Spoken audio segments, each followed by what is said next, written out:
Well, Kurt, I don't know about you, but I've had a very harrowing morning. Oh, I'm sorry. Yeah, I was out and I was trying to walk to the library, and 3 bicycles almost ran me over. Only 3 is actually pretty impressive. It's pretty good because where are we? We're in the place where I assume probably more people get run over by bicycles than anywhere else in England. Yes, and that is? Oxford University. Yep, the city of dreaming spires and screeching tires. And I saw and heard all of that this morning. Yeah, I'm sure. But you're here now. I'm here now, and I'm ready to go. Well, the good news is at least it's comfortable. All right. So, are you ready to go? Yeah, let's go. All right.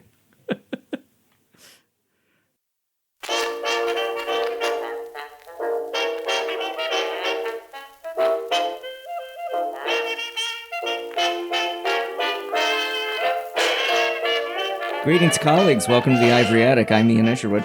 And I'm Kurt Andreessen. And we are on our world tour, 2025, right, Kurt? Yeah, well, we haven't gotten very far. No, we haven't gotten very far. We were in London yesterday, and now we're back in Oxford. So when we say world tour, it's our England tour. We're like the reverse of the Beatles. Yeah, we are, except we're only going on tour within a 50-mile radius of the United Kingdom. But but America's bigger than the UK. So yeah, so I guess there's a ratio. Yeah, there, exactly. Right? Yeah, exactly. So, Kurt, tell us about our guest. So I am so excited because we have Alice Thorneywork joining us. She is an associate professor of physical chemistry and Royal Society University Research Fellow. She is also a tutorial fellow in physical chemistry at Lincoln College in Oxford. She completed her undergraduate in chemistry and her DPhil in physical and theoretical chemistry at Christ Church, also here in Oxford.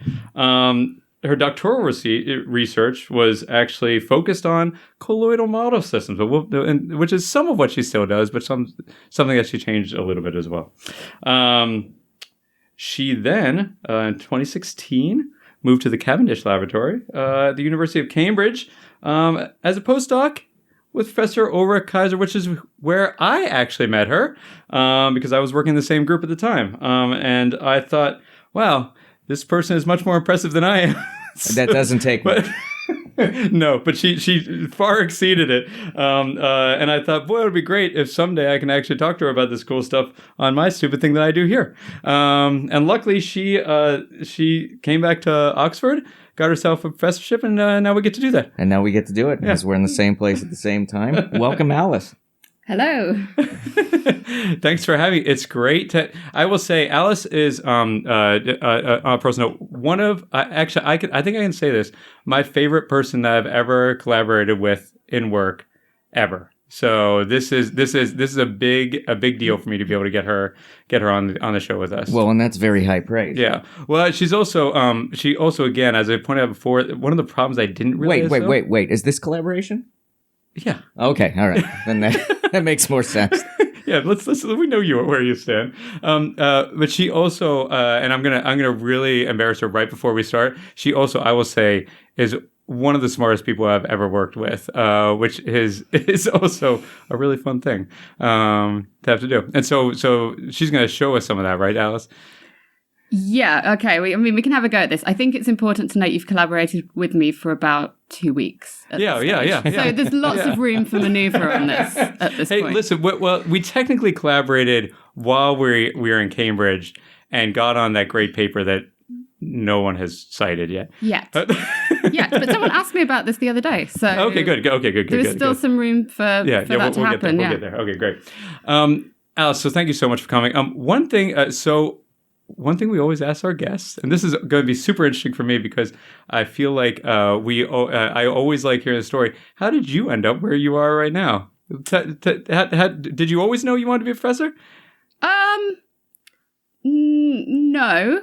And I definitely didn't always know I wanted to be a scientist. Okay. So I think that there is still an idea that people that become scientists always knew they wanted to be a scientist. Like, so they were those people that, like, they only wanted to play with the chemistry set as a kid. Right. Or they had deconstructed their parents' radio and put it back together again. This was not me. So I actually thought I was going to be a novelist until I was about 13. Oh. Then briefly I wanted to be a lawyer. And then I discovered maths, or I kind of discovered I really liked maths. Because alongside those kinds of aspirations, I really like puzzles. Yeah. So like I'm one of those boring people that in my free time, if I've got enough mental space, I like any kind of logic puzzle.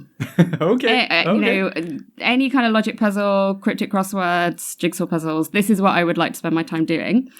And so I think at about that point, I realized that to me, science had the best puzzles and I really like maths. And so I was like, actually, that seems like a fun thing to kind of go and do. The Oxford bit, though, that was a bit earlier because, so I'm called Alice, and that's at least partially after Alice in Wonderland. And Alice in Wonderland was written at one of the Oxford colleges. So it was written by Charles Dodgson, who's Lewis Carroll, who was the maths don at Christchurch. Uh-huh. So when I was about 8, my mom took me around Christchurch and said, this is where Alice in Wonderland was written. And maybe one day, if you work really hard, you could come here for university. So my 8-year-old self obviously really tapped into that. That's excellent. And that was the really well thought through reason why I then came here as an undergraduate. And then I've just kind of kept doing it because I liked it. Really. Yeah, sure. That's really great. And so did you when you started at Oxford, when you were doing your undergrad, did you always know this was going to be the path? Was this always the plan to get here? Everybody else seemed to think this was the plan. So, I went to a good but ordinary comprehensive school. Okay. So I'm originally from near Birmingham. And so I was the only person or one of the few people in my year to go to Oxford or Cambridge. Yeah. This was not a school that sent lots of people. And so as far as the school was concerned, my friends, yep. Alice is going there and that's it. She will never come back. But of course, when you get here, that's a big transition. Oh, yeah. So you go from being, a big fish in a small pond to then being in this massive pond. So I wouldn't have thought at any stage in that there was any genuine reality of ending up into the position where I was now, because that felt impossibly difficult. Yeah. And even though it looks like I've had this very linear trajectory of going, from Oxford to Cambridge and then back again, at no point do I feel like I had a kind of career strategy in the way that I see from other people now, which I find a bit intimidating. So I tried to make the best call at each point, and I tried to do things I thought was interesting, and I tried to do the best job of them I could at that point. But I think anyone that says there's any sense you can plan it in that way is a massive lie. Yeah, that's funny. That's actually, I'm glad to hear you say that, because this is, as I've talked on this podcast before, I'm very similar in that there was no plan. I did exactly what you said, which is at each point you make a decision that seems to make sense at that moment, and then you say, well, I'll see at the next moment what the next one is, which is the advice I give to my students, but they always kind of roll their eyes whenever, especially people who are, the big planners who are like, well, I have everything planned out the next 10 years. I'm like, I don't even know what I'm having for lunch today. So, yeah, and contingency is a real thing. Yeah, no, exactly. And so it's one of these things, especially when you're working with young people. It's about trying to convince people that the linear path is really only a privilege for very few. Yeah, no, exactly. Right? Yeah, absolutely. So Alice, you came to Christchurch, and then, so did you ever envision that you would, that you'd essentially be, running your own lab? No. So I think one of the reasons that tipped me from maths into chemistry, because that was also a very marginal decision, and actually I had my mom in part to thank for that, is she said to me, I think you would like to work more with a team of people. Okay. Oh, yeah. You're good at maths, but the way that these things kind of shift when you get to university level, you might think you like maths at school, but the subject changes, as does chemistry. Yeah. And I think she really thought you need other people around you, and you're going to enjoy it more to be part of a team going after a goal than really spending a lot of time doing this by yourself. So I think I always have enjoyed working in a research group, and I always have enjoyed that kind of collaborative process. Even with Kurt? even with Kurt, yeah. Having Kurt, it's only been 2 weeks. Having Kurt around is great, though, because part of the reason for this is it's having people to talk your ideas through with is super important. And of course, there's different mechanisms for that in different subjects. But in a research group, it's great because you've got people around all the time to talk things through with. So I think some people really like it because it's very autonomous. I never really saw the appeal in that sense.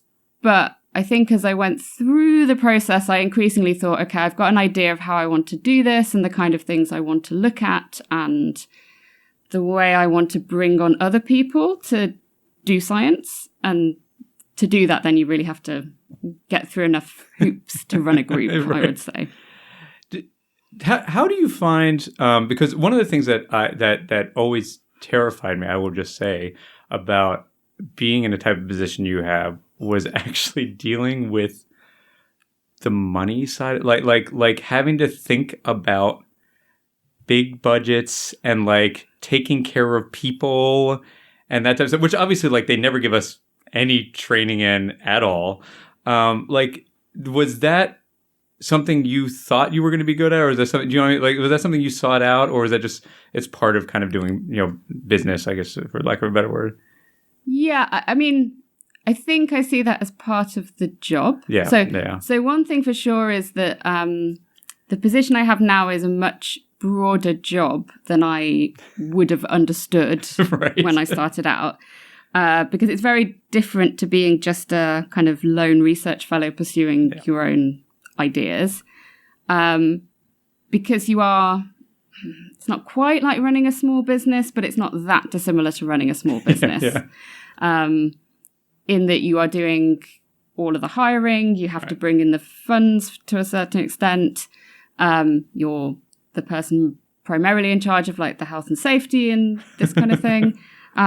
You're choosing the people to recruit. You're trying to develop them in the role. And I think, it's a learning curve. Sure. Obviously there is lots of support externally. So I have people that help with the budgeting things, which means I will send irritating emails saying, can we have a chat just about how much all of this actually costs and how to split this up? And it's a little bit terrifying, for sure. But aside from kind of trying to accept that we are in the business of learning things, and this is also something to learn, and it's not something that necessarily, in the same way you would say to a student, right? Like, it makes sense that you don't know how to do everything all at the beginning. Right. So I'm trying to embrace this growth mindset when I hit these things and I'm like, I've got no idea about this little aspect because I've never done it before, and there'll be a way to learn it. So I like the analogy to a small business. And so if your lab is your small business, can you explain what your small business does? So But in a way that a First World War historian can understand. That's not. Alice, you can go ahead and try this. I do want to make clear that a lot of your historian friends have not explained in a way that I understand. So you don't have to get the whole way. You only have to get halfway there. So yeah. Okay, that might be kind of true, but you have these long words. We do have long words. Yeah, you have like names of people. Yeah, we've like names. Yeah. Okay. Anyway, sorry. Go ahead. So I really actively hate this question. This is good. I actively hate this question. I'm sorry. I don't know. Well, I think, but this is in part because there are areas of science that get really good press in terms of people going out as doing popular science work and then the public really know about it. And I things think, like vaccines. Yeah, I mean, for often these very good reasons. But I think medical things typically are a bit easier. Astrophysics has great press. And very pretty pictures. And this is me wiggling Rockets. around this. Yeah. I would say I work in an area that is not publicly particularly well described. I don't know, Kurt, whether you would... No, I think you're dead on. Yeah. And one of the reasons I know this is certain aspects of it, one of the recent Nobel Prizes in physics were on what are called like topological transitions, which is, let's say, in the field, not quite what I do. And everyone just talked about donuts. Because donuts are a particular topology. But it was so, the description of this in the press was really far away from, I think, what it actually was. So in lots of ways, I'd say I work on liquids. Now, Ian. Are you following it so far? Okay. Okay. So that's the phase. There's three main phases. Okay. Just want to make sure. Okay. Yeah. Okay. But so liquids are really unusual. Actually, if you tried to predict whether a liquid would, or you tried to predict the different states of matter, gases would be easy. Crystals would be easy. Liquids are very difficult because they are systems where everything is interacting very strongly with each other. Otherwise, it wouldn't be a liquid. But they're not ordered in the way that a crystal would be. And so the properties of liquids as a state of matter are very difficult to describe and typically weirdly complex. So there is an idea that if an alien came down to Earth, the liquid state would be the bit that they wouldn't be able to predict from first principles. And so Let's keep going with the aliens. That's good. We'll keep going with the aliens, yeah. And so then, so in some cases, I'm very interested in the properties of liquids, but probably more broadly, things in liquids. So small particles in liquids. We do a lot of work on these kinds of systems. And I'd say interactions in general. So when you look at kind of basic science, the starting point for most things is something called an ideal gas, which is essentially a system where there are no interactions between any of the particles. And in terms of like describing this theoretically, you can do all kinds of clever science to very explicitly understand how the molecules lead to a macroscopic observable. So like you understand temperature. Sure. Yeah, that's something I got. So it's really hot today. And pressure. It is really hot today. You definitely understand temperature right now. So you understand temperature, but temperature is a consequence of how all of the atoms and molecules within a gas are behaving. And so there's a whole area of science that is linked to, saying if this is what the molecules are doing and how they interact together, this is the macroscopic thing that results from that. And we care about these things, particularly for liquids. Is that fair? No, it's perfect. That's perfect. The one thing you're not getting to, though, is how, I mean, it's perfect. I think if you really want to bring Ian is tell him it looks really cool. It looks really cool. Yes, okay. So then this is true. So this is the sort of theoretical background part, I would say, to what I do. Specifically, though... If you take like a yellow liquid and a blue liquid and you mix them together. She's not that kind of chemist. Okay. Yeah, not quite. Windex and bleach. Exactly. Yeah, don't do that. Don't do that. Yeah, not quite. So the problem with, let's say, there's this complicated liquid state that we don't understand is you actually can't see a liquid. Like you can't. You can see it. You can't see. You can see it at the scale of water in a glass. You can't look at it and say I can see all of the water molecules, and I can see how they are sitting next to each other and how they are moving around over time. But what you can do is build an experimental model where everything is a bit bigger and where you actually can see it under the microscope. And essentially, that's what we do. So we build these experiments where we're not looking at specifically water molecules. We're looking at something that will model, not even a water molecule, water's really complicated, but that would model the kind of molecular picture, but is big enough and slow enough that we can look at it under a microscope. And so I spend a lot of time looking at small particles jiggling under a microscope as models for liquids and things with like strong interactions. And it does look really cool. It does look cool. Well, yeah, because I mean, you know, it's just, you basically have, I don't know what, like, I'm trying to think of it, and you know, in one of the denser experiments, you have something like, you know, a few thousand little billiard balls just bouncing around, and you just get to watch them all day. Well, see, and this is the right appeal, right? Because, and I think this is the angle to go with, because a lot of people are aesthetically driven, and so we want our scientists looking at microscopes. Yeah, absolutely. I mean, there is a great appeal to be able to see something as well. This is probably what has pushed me into this particular area of science.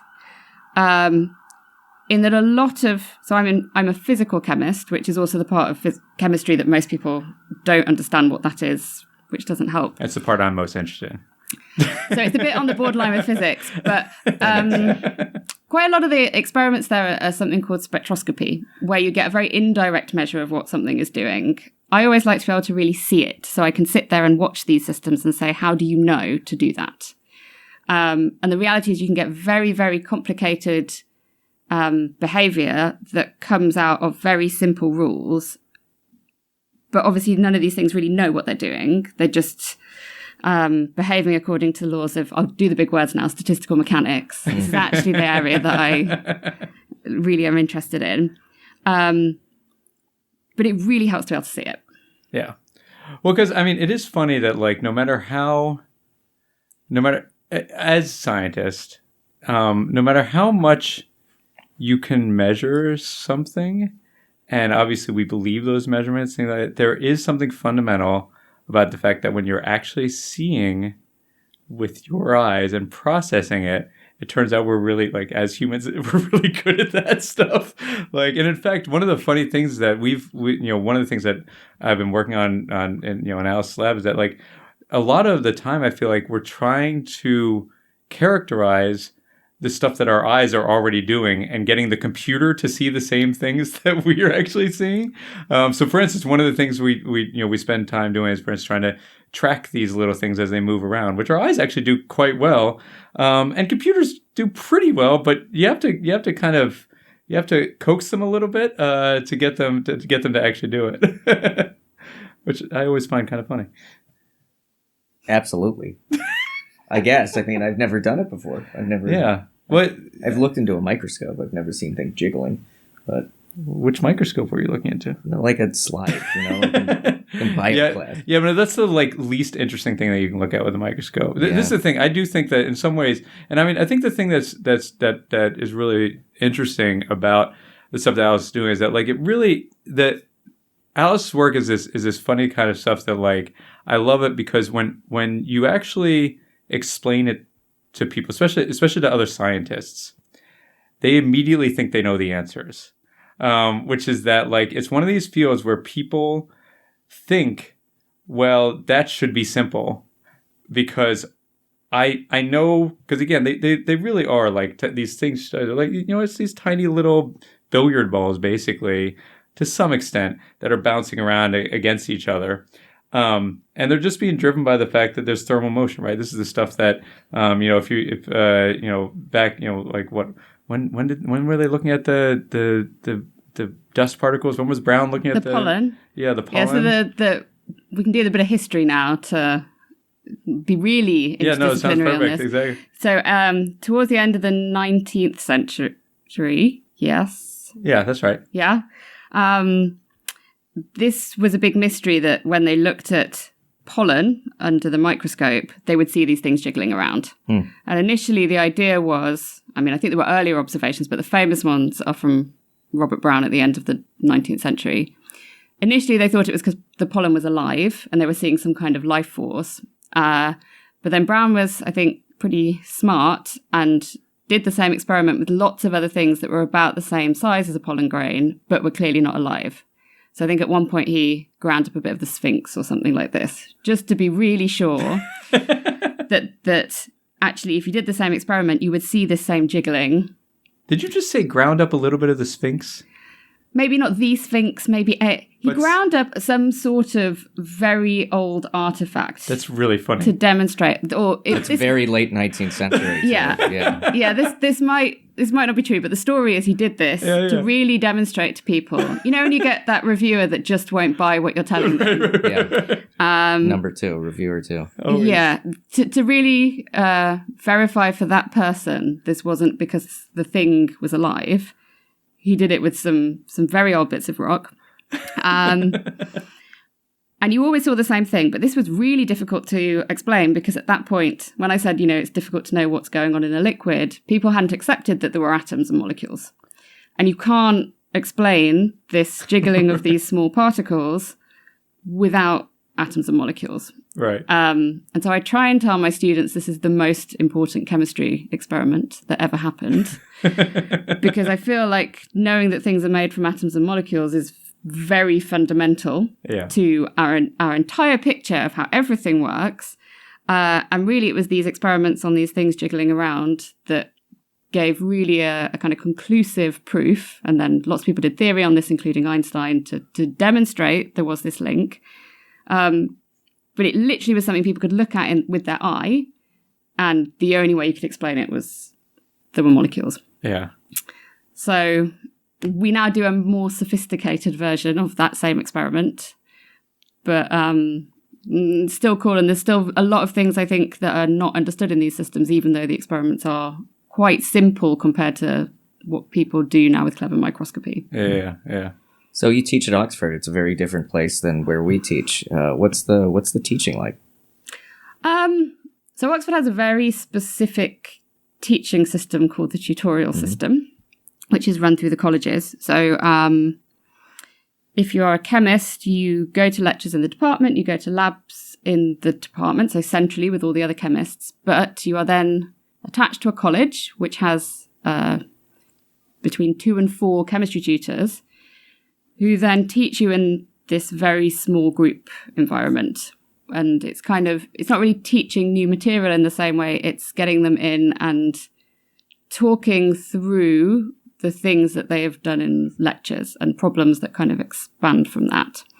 So the idea is it's really individual and like no 2 tutorials typically are the same because you start in the same place, but actually you then take it through to wherever the students kind of want to discuss.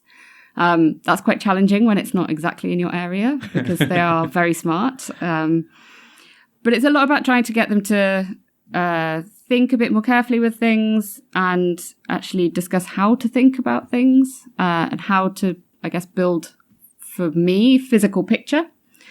It's pretty great. I mean, it takes up a bit of time when you're teaching in these small groups, but you see a small group of students in each year. So essentially at the moment I have 6 per year-ish, and I see them all the way through, which is also nice. Yeah. Because you get to see them kind of develop. But it's very different then to, of course, just like standing up at the front of a big group and just delivering information in that way. What is the interaction between, because like it is crazy to me to think about tutoring, like basically helping people learn where I'm not the person who's deciding the material that's being presented. Because I assume, maybe you're not, I don't know if you're allowed to say it, but like I assume that sometimes you're just like, well, why are they teaching you this, right? Like, do you know what I mean? Because I feel like every academic has a slightly different idea about what the important things are. And even different person, right, is also then writing the actual tests that they eventually take, right? Yeah, so, I mean, in some ways, I think that diversity is quite helpful. Yeah. And I did ask, so having lectured for the first time to the, 180 in a year group this year, I did ask what are you really trying to do with this in terms of delivering material? And the advice I got was, it's to give them your take. Okay. To deliver the content, but they were also going to talk to somebody else about it. So part of doing this is you as somebody really that's kind of sat more in that area. What is your perspective on this? Okay. So, yeah, obviously, okay, within the areas I know really well. I might then have particular views, I guess, on what's the important thing. But in a sense, that's what you can do in a tutorial, is you can, there is a problem set that the department gives them. So there's some homogeneity across the colleges because, of course, every college has a different physical chemistry tutor. Sure. So there's a kind of baseline level of things they need to know. But then you can sort of steer in directions where you find it interesting and they find it interesting. And so you don't typically have to spend a lot of time dwelling on something if it's not part of that. Okay, that's interesting. So the type of work you do, it seems very intense. It seems both the lab side of it is very intense and complicated. The teaching side is very intimate, and it seems like you're a very involved teacher with your students too. What do you have downtime, and do you do anything during that downtime? So I'm trying very hard to achieve work-life balance. I think everybody is on this, but I am really trying very hard because I think it is an all-encompassing job. But what I try to tell my research students and my undergraduates is that more is not always better in terms of the number of hours you're doing on something.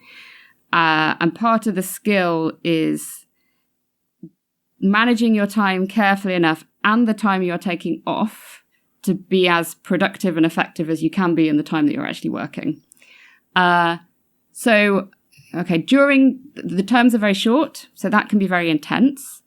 We're coming to the end of the term, so my free time will increase a bit at that point.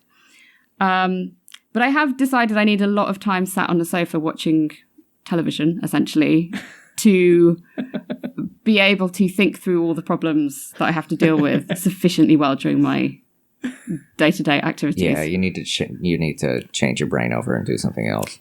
Yeah, so I don't have well-developed hobbies, I would say. I probably spend... No, yeah. This I would love to say that I had these kind of well-developed, high-level external activities. But I typically spend my free time kind of getting a bit of exercise in, like cooking a bit, and then reading. I read a lot of books that are not science. In fact, I do very little science in my spare time, which I think is also maybe different to some people in this kind of job. And then just a lot of kind of loafing about. I really enjoy just loafing about. Yeah, it's good. So one thing else actually that I am curious to hear about, and I actually wanted to ask you. So, and this is maybe not something you're doing currently, but you have a music background, right?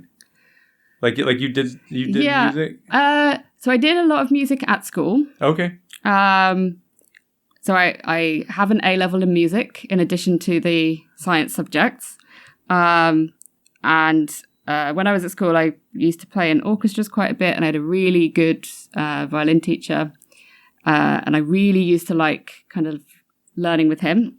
But then I have sort of, and I slightly regret this, since I came to university, just slightly let it go. Yeah. I think it's perhaps not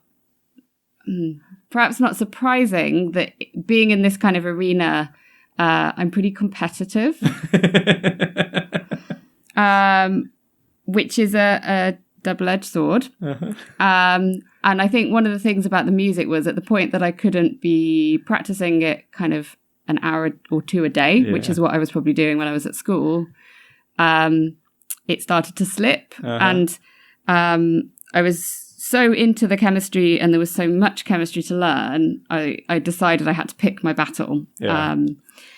So I haven't done as much of it recently as I did in the past, although I am trying to get a bit more of it going in terms of what we're doing in the lab. Well, it's funny because I think a lot of your current group also tended to be musical. Is that correct? I think at least a few of your people and our previous scientist that we had on. When we had Nozomi Ando, we had Nozomi on. She actually is also, I know, is big into choral. She actually sings, and I also met. So I wonder, like, is also Ben Kennedy in math? That's right, Ben Kennedy in math. Like, so I wonder if there's Is there a crossover, do you think? Like, is there a reason? I find this happens a lot, actually, is that there tends to be... I mean, I kind of always understood there was this sort of maths music link. Yeah. That typically people were good at both. Yeah.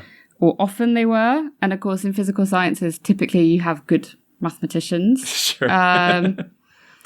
I mean, I think it's a good way of spending your free time. Yeah. And for sure, I know many, many very good musicians that are also scientists. I think it's a question, though, of whether you can then organize yourself to keep them keep doing both.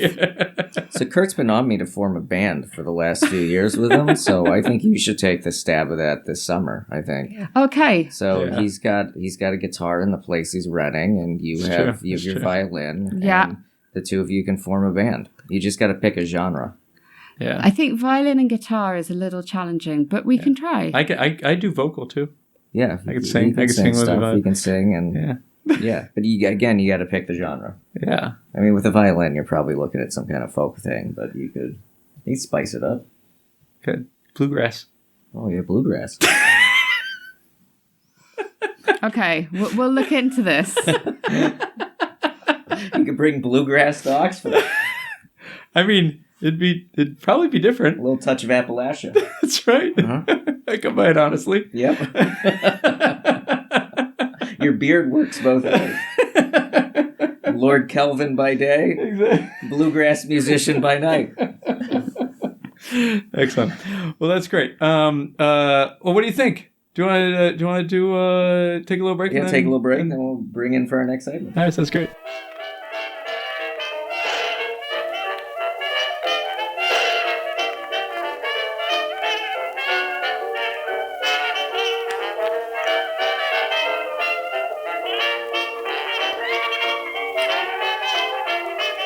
Welcome back to the Ivory Attic. We are here with... Who are we here with, Kurt? We're here with Alice Thorneywork. We are going to... we almost missed it. I'll blame it on you because I'm the one who always asks this question. Alice, what brings you joy these days? So obvious. Well, there are lots of obvious answers to this question. Yeah. I figure you are not looking. Yeah, for well, you're not allowed to do family. You're not allowed to do family, So I did at least. Pets are like kind of. Yeah. Yeah. I assumed this would be the request, and I had done my homework enough to have realised this was a repeated question. One of the things that brings me joy and has always brought me joy is Disney. Oh, yeah. There it is. Disney brings me a lot of joy.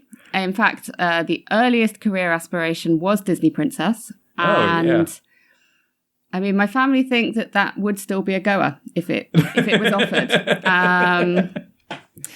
I'm not sure I'm good enough with small children, but for the dress, I might be able to. You might be able to put it together. Yeah.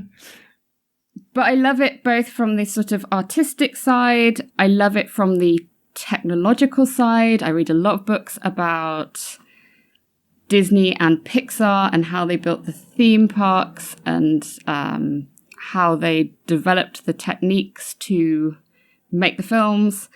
Because there is a sort of mixture between kind of technological requirements and creativity, which I actually think is quite like what my job is. It's really easy to think that scientists don't have to be creative, but we do. And it just brings me a lot of joy. I've been to Disneyland a lot of times. My favourite collaborator, Sophie's based in Paris, also goes to Disneyland a lot. And that's one of the things I think that we really bond over. This is great. So I love this crossover between science, math, creativity, Christchurch, Lewis Carroll, Disney, of course, doing an animated version of Alice in Wonderland back in, the 50s? Something. 50s or 60s, yeah. So I love this huge crossover. Yeah, this is it, yeah. It all comes together. But this is one of those things that genuinely brings me joy where I can't explain it. I cannot really explain why I love Disney as much as I do, but genuinely makes me really happy. So I try and now come up with good reasons for this. Yeah. And I think it's fascinating the way that they kind of continually broke the mold on how they did things. In fact, I've actually got a book by one of the Pixar guys over there that's about creativity and how you engineer this in a team. Oh, this is great. And push these projects through that kind of look very unpromising to start off with. And so I now consider there is a professional element to this interest. But, so you're going to start expensing your trips to Disneyland is what you're telling me. This is a great dream. This is a great that move. That would be the dream. Yeah. I think we're a bit of a way off on that. But. And if Disney's interested in sponsoring a podcast. Oh, yeah, they can sponsor this one. They absolutely sponsor this one. I guarantee they would not notice it in their budget. No. Now this is so. I'm sorry, but now that you brought it up, this is going to be possibly the most controversial question that we've asked a guest. What's the best Disney movie? Oh, so that is a very tricky question. My tastes run to princesses, not animals. Okay, on the whole. all right. I think there are two strands of this. So the answer of like a long time. Yep. I really love Sleeping Beauty. I know she is not a feminist icon, but it does have the Tchaikovsky music. Yep. It's beautiful. Yeah. Avon Earl was the one who did all that art. It's my wife's one of her favorite artists. Yeah, so I think it's really gorgeous to look at. It's got a dragon. Yeah, absolutely. Fairies. It's got all of the things you really need. And at the end, she does have a color-changing dress, which is something else I would be on board with. Of the sort of more modern ones, I have a real soft spot for Moana. Oh, yeah. I can totally see that. Like the music. Yeah. That is more of a kind of... That's got more of a feminist vibe. Right. But I also like that song with the giant crab. Yeah, that's because it's a great song. Yeah, absolutely. Yeah, so that is the modern one that I watch and repeat. That's good. Kurt, what's yours? Can I have two? Yeah, she got two. I get two. All right. My favorite, if I like just knee jerk, is Beauty and the Beast. I really like Beauty and the Beast. I think the music from that is some of my favorite music. But as for like nostalgia, I really like the Robin Hood. The Robin Hood is also excellent. It's really good. Yeah. It's really good. You just stole mine. It's because it's a really good one. Yeah. It's a really good one. Yeah, that was mine. Thanks, Kurt. What's number two for you? I don't know. That was the one. I had one in my head, and you took it. All right. Let's move on. I do like the Alice in Wonderland. Yeah. It was in part. I don't know.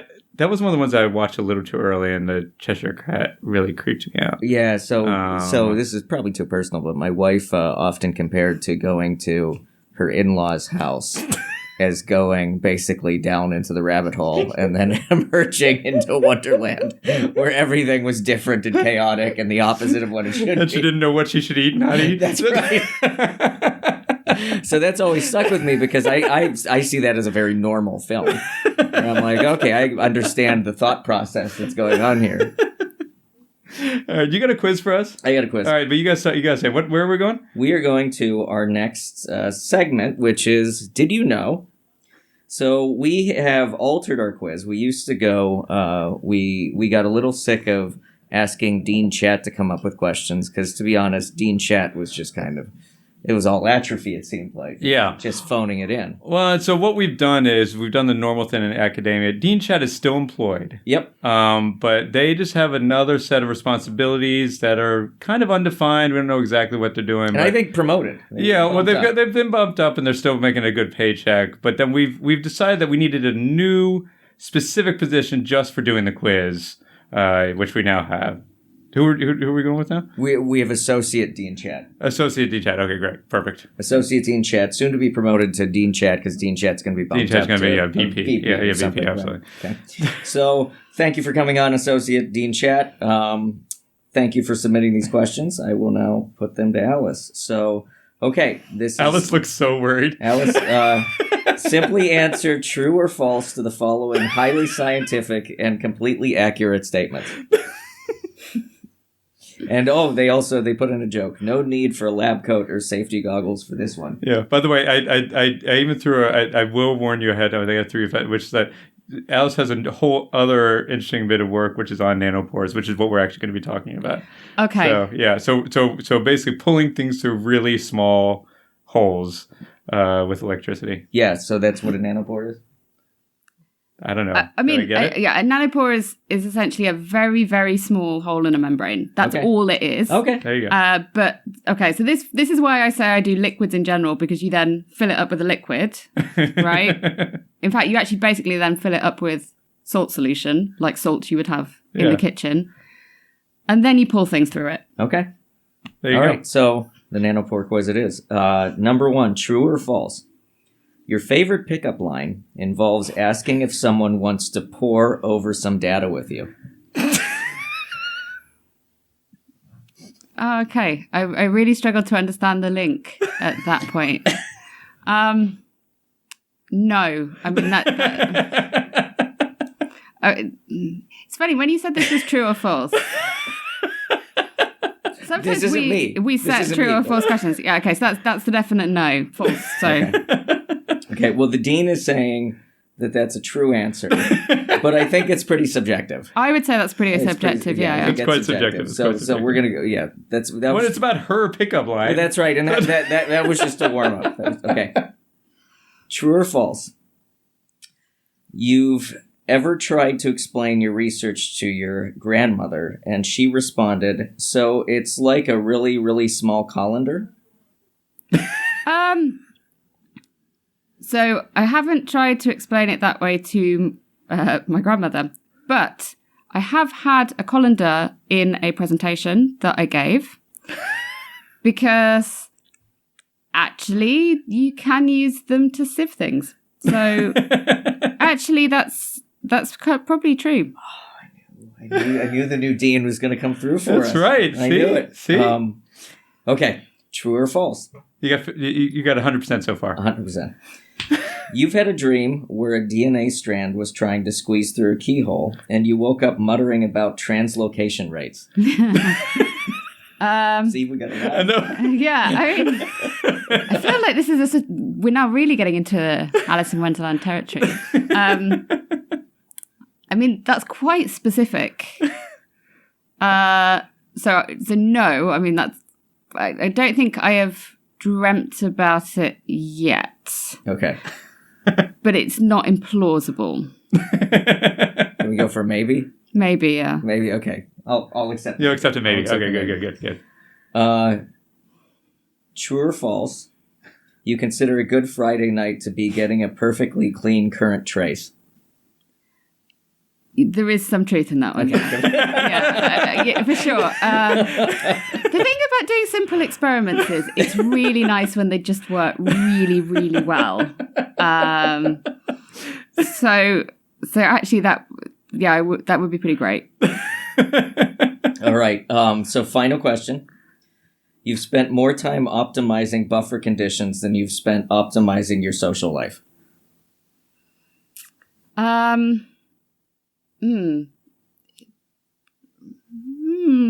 Yeah, that's a tricky one, actually. For one, I find buffers very confusing. So that probably means... I think that's everybody. I think everyone finds buffers really confusing. Everyone just says, we buffered this. Yeah, everyone just does whatever the last person did it. Yeah. So in that sense, I think there is a lot of optimizing buffer conditions in my life going forward.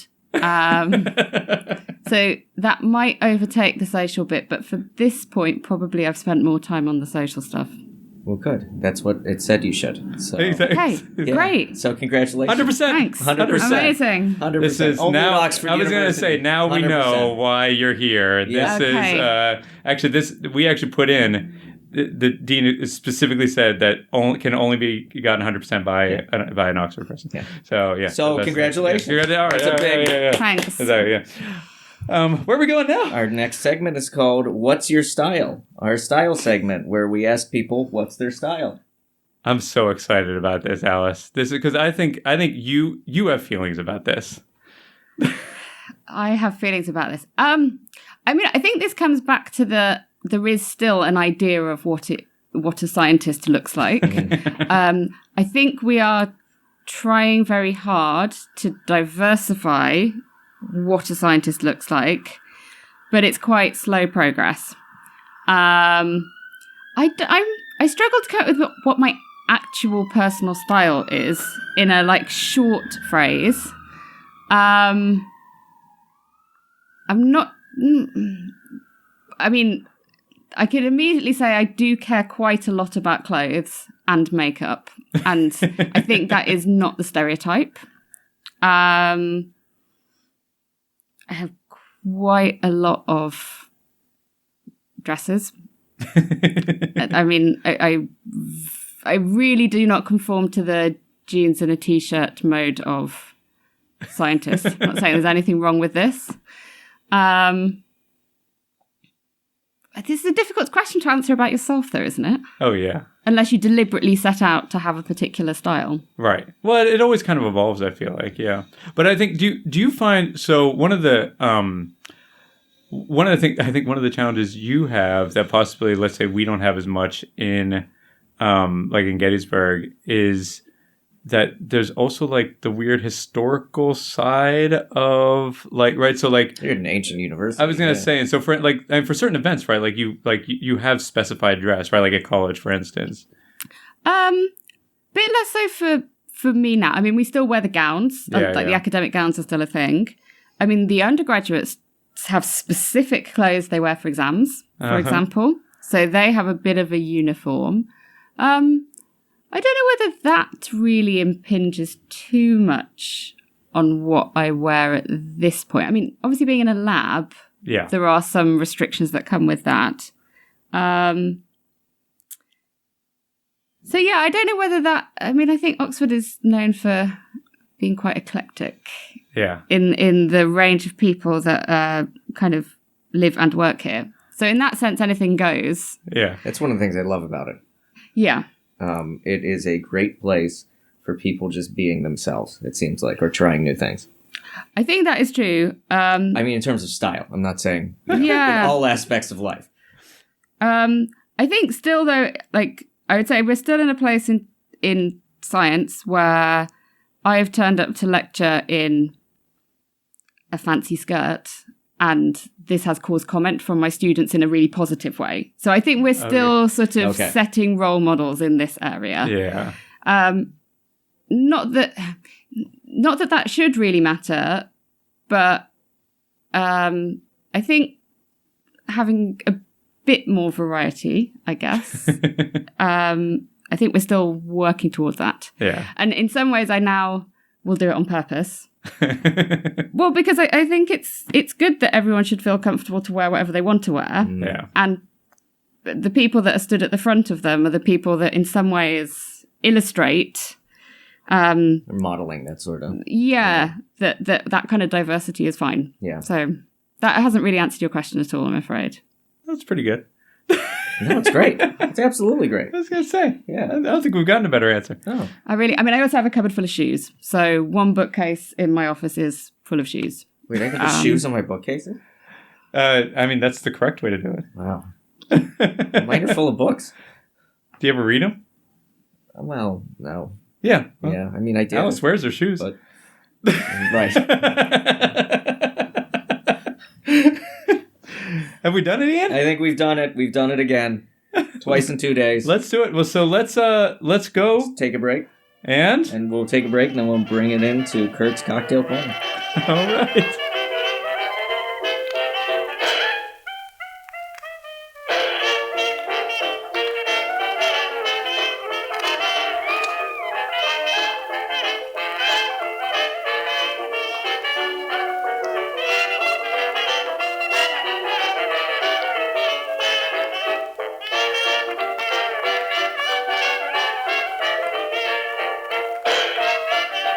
Welcome back to the Ivory Attic. We're here with Dr. Alice Thorneywork from Oxford University, and we have moved into our final segment, Kurt's Cocktail Corner. All right. So what's the name of this drink? What's the name of the drink, Alice? It's a pink noise. Pink noise. What does that mean? What does that mean? So one of the things we are interested in within our systems is noise, like... So basically the random jiggling about. in the sense that it's random. So I think most people have some idea of what white noise is, in the sense of that like static on a radio or something like that. There are actually many colours of noise that are not white and that differ based upon how random they are. So pink is a bit less random than white. Huh. I had no idea. Yeah. So it's like white noise with a little bit of a note, right? So I think it's named on a colour basis, as in colours of light. Oh, okay. Not all of them are, but there is some kind of analogy. But yeah, it's a sort of different kind of random, which I think has appeared in the kind of popular consciousness in terms of white noise helping you sleep. And apparently pink noise is a bit better for this, possibly. Okay. Well, because you can also have brown. The reason it's interesting is you find it in lots of systems. So I understand there's quite a lot of pink noise in your brain. Okay. Oh, cool. Well, we're going to hopefully have some pink noise in our brain pretty soon. All right. This is the drink we have. All right. So let's try it.